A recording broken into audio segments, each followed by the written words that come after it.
everyone. So today we will discuss the first law of thermodynamics. Very important law. According to first law of thermodynamics, delta Q is equal to delta U plus delta W. Before discussing this equation, first let us understand what is a thermodynamical system, what is a surrounding, and what is a boundary. So I have told 3 points, 3 terminology I have told: system, surrounding, and boundary. So any thermodynamical system consists of some material. It is isolated from the surrounding. With some process, it may absorb heat from outside or it may release heat from outside. Correct? During the heat transfer, the system may do some work also, some useful work. We can feel it like a process.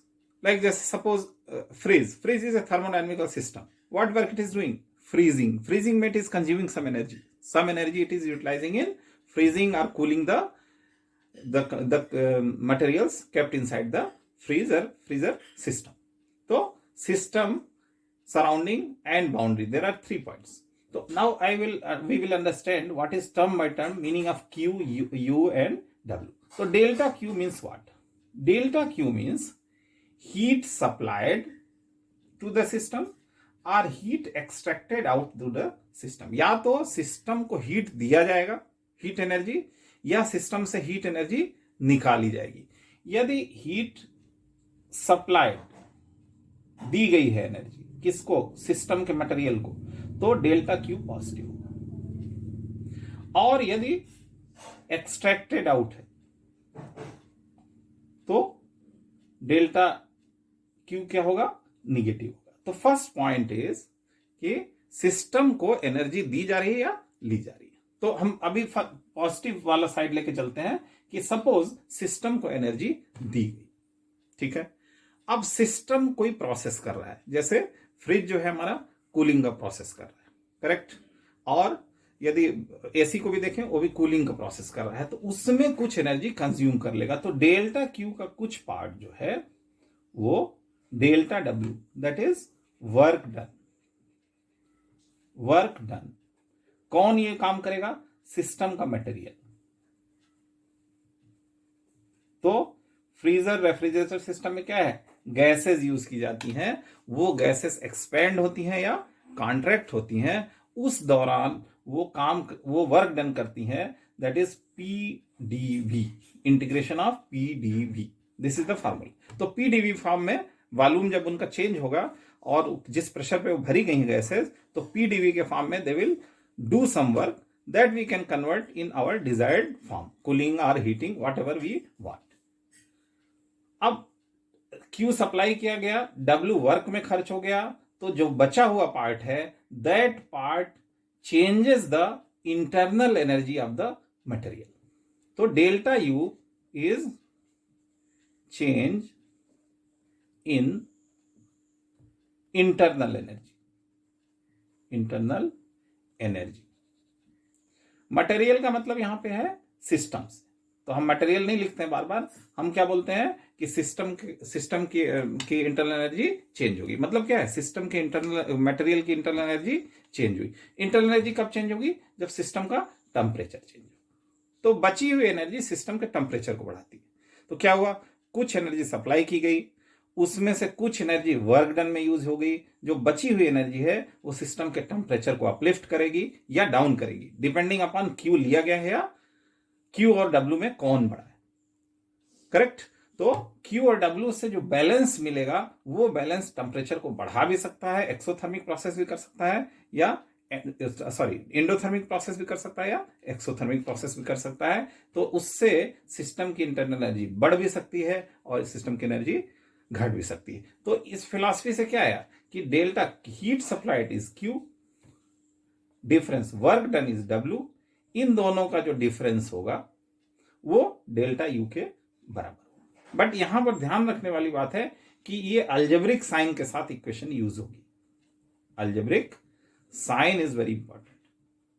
यहीं पर mistakes होती हैं. तो algebraic sign of all delta Q delta W if you will take care, तो delta U automatically it will come in right form.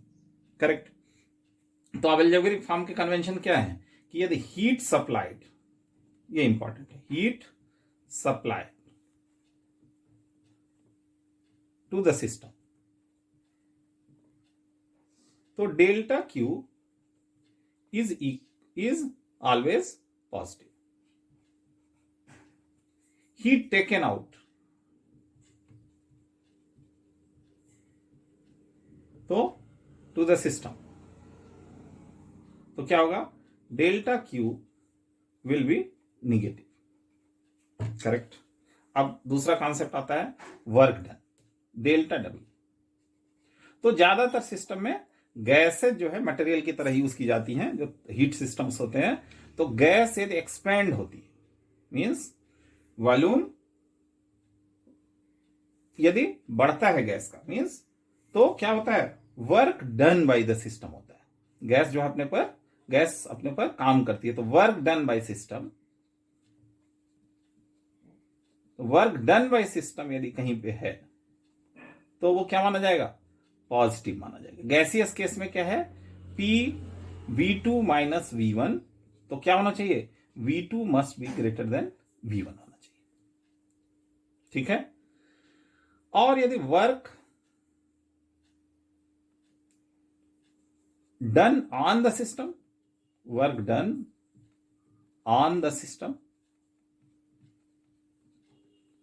तो क्या होगा, जैसे P V1 minus V2 minus V1 और V2 is less than V1, means gas compress की जा रही है। तो गैस खुद से कंप्रेस नहीं होगी, उसको ऊपर से कंप्रेस करना पड़ेगा, गैस के ऊपर काम करना पड़ेगा। वही बोल रहा है work done on the system. तो इस केस में क्या होगा, डेल्टा डब्ल्यू जो है, ये डेल्टा डब्ल्यू जो है वो negative, delta W will be negative. First case में डेल्टा डब्ल्यू पॉजिटिव होगा। तो एक बार डेल्टा क्यू और डेल्टा डब्ल्यू का कन्वेंशन अलजेब्रिक साइन हमको मिल गया, तो विद अलजेब्रिक साइन जब इस इक्वेशन को यूज करेंगे तो we can get delta U. या फिर यदि डेल्टा यू का है तो डेल्टा यू का सीधा सीधा अलजेब्रिक साइन डेल्टा टी से।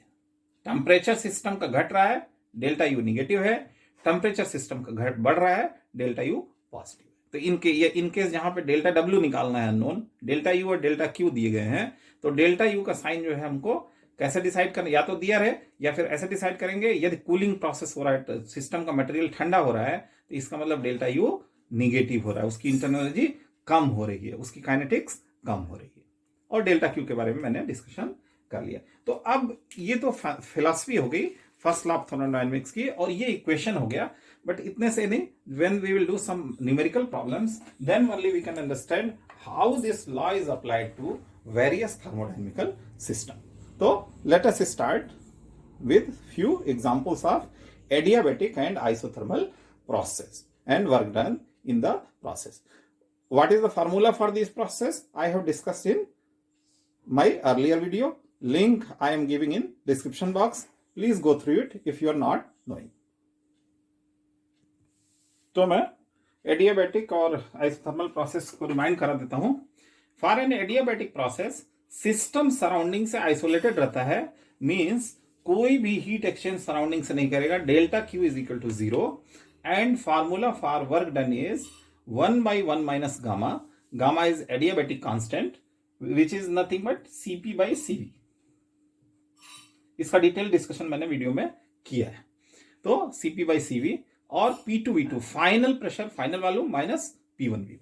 गैस ला क्या क्या होल्ड करेंगे, यहां पे चूंकि टेम्परेचर कांस्टेंट नहीं है तो ये PV power gamma is equal to constant एक, तो ये ला होल्ड करेगा। और यूनिवर्सल गैस ला तो सभी जगह लगेगा, उसमें किसी भी चीज के कांस्टेंट होने की जरूरत नहीं है, सारे पैरामीटर्स इसमें इंक्लूडेड है। Second is isothermal system. Isothermal system में सिस्टम जो है वो सराउंडिंग से हीट का एक्सचेंज करेगा, मतलब delta Q is not equal to 0। Heat ले सकता है और दे सकता है।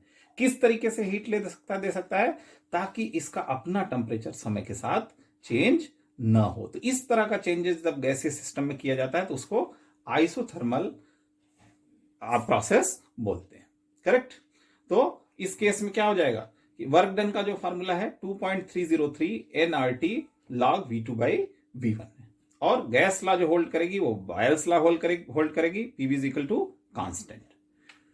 क्योंकि यहाँ पे टी कांस्टेंट है यूनिवर्सल गैस लॉ में, P is equal to N R T, temperature इसका चेंज नहीं हो रहा है, तो एन आर टी, मटेरियल इसमें से एक्सचेंज नहीं हो रहा है, तो एन आर टी, ये तीनों चीज कांस्टेंट है, तो P is equal to constant, ये फार्मूला यहाँ पे होल्ड गुड करेगा।